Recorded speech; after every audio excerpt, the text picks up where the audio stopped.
Torres, Ms. Dexter, thank you for raising the concerns regarding ICE. I said at the opening of this hearing, which was like 100 hours ago, but I said, one of the things that troubles me is that some of us are playing by the old rules. And I think the executive branch is not playing by those rules. In fact, they're not playing by rules at all. And I think everybody here agrees that people who commit violent and terrible crimes ought to be held account, no matter where they were born, no matter where they were born. I mean, we're all committed to that.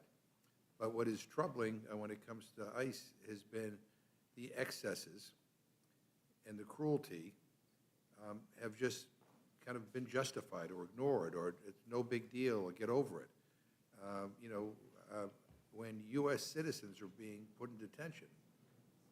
I mentioned earlier I did a field hearing in Everett, Massachusetts, with Ayanna Presley on food insecurity, and it's a very diverse population that lives in Everett.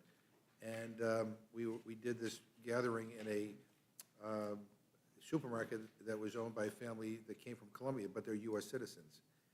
And they're telling us that, people who are U.S. citizens, people who are legal immigrants, who are legally here, are afraid to come to the store. That's right.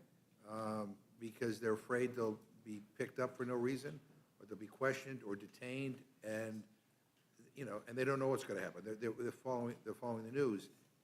And the fact that nobody seems to want to address these excesses and these violations of human rights, quite frankly, and the fact that we're not doing the oversight here in Congress that, quite frankly, we should be doing, I think has resulted in you and a number of others coming up here and saying, we got to offer amendments. We have to debate these things, and we have to vote on them. I am under no illusion that Kristi Noem at Homeland Security will address any of these things. I've been shocked at her insensitivity. I'm stunned. I think the only hope is that we do. And so I thank you for your amendments, and I look forward to supporting them all.